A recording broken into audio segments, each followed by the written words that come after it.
Tous.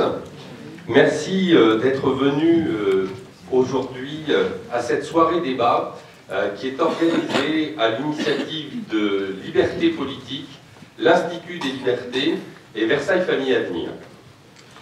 Il faut l'avouer, notre pays est dans un drôle d'état. Notre civilisation chrétienne, européenne, connaît des soubresauts que nous n'avions pas connus depuis de très nombreuses années. C'est pourquoi les organisateurs de cette soirée ont tenu à vous inviter à débattre d'un sujet on ne peut plus d'actualité, rendre le pouvoir aux Français. En effet, depuis les 2 mois de la révolte des Gilets jaunes, on ne peut que constater la crise actuelle de la démocratie dans notre pays. Il y a quelques semaines, à notre initiative et celle de François Billot de Lochner, qu'une grippe carabinée empêche d'être présent ce soir. Il vous transmet à cet égard toute son amitié et remercie Frédéric Pichon, avocat, qui a accepté de le remplacer au pied levé. Nous avions déposé au CESE la demande d'abrogation de la loi Taubira, qui prétendait que l'on pouvait marier des personnes de même sexe.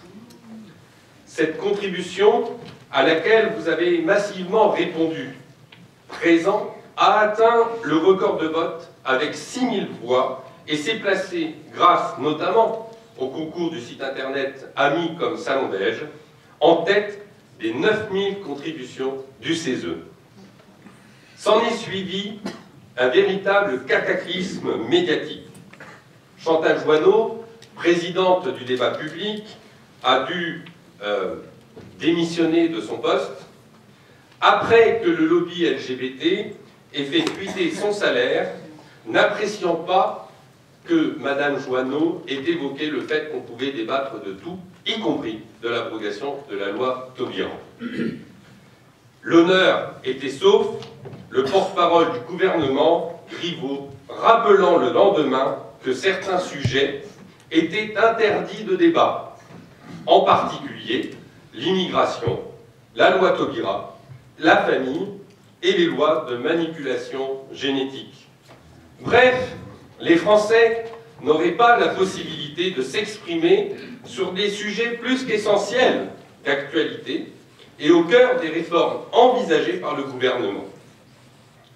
C'est pourquoi, face à ce déni de démocratie, face à ce mépris du peuple, face à cette atteinte grave aux valeurs de la République et en particulier à la liberté, nos associations ont décidé d'organiser cette soirée pour remettre en lumière les sujets qui fâchent, les sujets interdits par le système, les sujets qui, au fond, sont au cœur de la crise actuelle, même si certains de nos concitoyens n'en ont pas encore conscience. Alors, pour entamer cette soirée, je vous propose 4 interventions de 15 minutes de 4 orateurs qui seront suivies d'un débat ouvert. Chacun pourra prendre la parole en étant, si possible, court dans son intervention pour que tout le monde puisse parler. Et nous avons 4 orateurs ce soir qui nous font l'honneur d'être présents. Tout d'abord Charles Gab, économiste, financier, président de l'Institut des Libertés, qui va nous dresser un panorama, un propos introductif de l'état des lieux de la situation actuelle.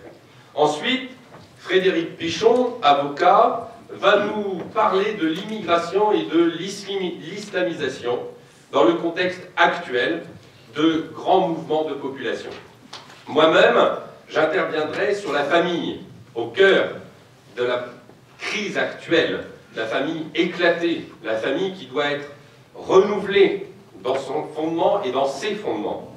Et enfin, Emmanuelle Gab, avocate, déléguée générale de l'Institut des Libertés, nous parlera du sujet ô combien important des lois bioéthiques que le gouvernement veut passer en force, alors que, dans le cadre des États généraux de la bioéthique, nous avons été si nombreux à nous opposer à la PMA, à la GPA et surtout à la pratique eugéniste du diagnostic préimplantatoire qui veut sélectionner les embryons en fonction de leur capacité génétique.